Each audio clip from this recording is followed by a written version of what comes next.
And the sin tax law is not only boosting much-needed revenues for the government, but according to a civil society coalition, it is also proving to be an effective smoking reduction measure.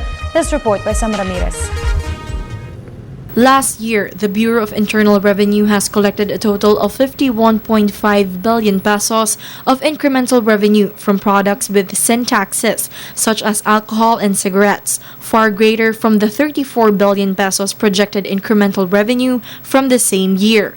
Due to the boost in revenue collection, the Department of Health was also given additional budget to expand the National Health Insurance Company's coverage.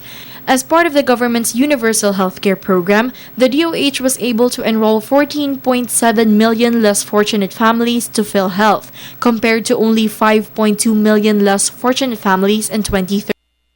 Clear na dagdag dahil nakakalap ang gobyerno ng 65 billion na additional revenue na mapupunta naman dun sa PhilHealth, yung tinatawag na universal coverage. But the boost in revenue collection is only one side of the story. The sin tax reform law also aims to lessen the alcohol and cigarette consumption of Filipinos, one thing that the legislation failed to do, according to several centers.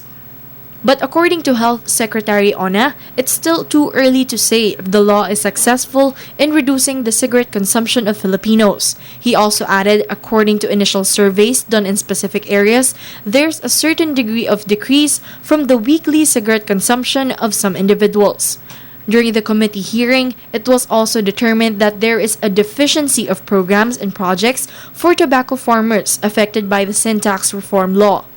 The law states that 15% of the total incremental revenue shall be used to fund economically viable alternatives for tobacco farmers. Oo, definitely. Yun ang gusto natin. Yun din ang pake ni Senator Marcos and the of the committee na yung sa DOLE, sana yung mas konkreto na yung mga plano nila sa mga na-displace. These are just some of the points to be tackled again by the Joint Congressional Oversight Committee on the Comprehensive Tax Reform Program when the Senate session resumes on the 4th of May. For the People's Television, Ramirez.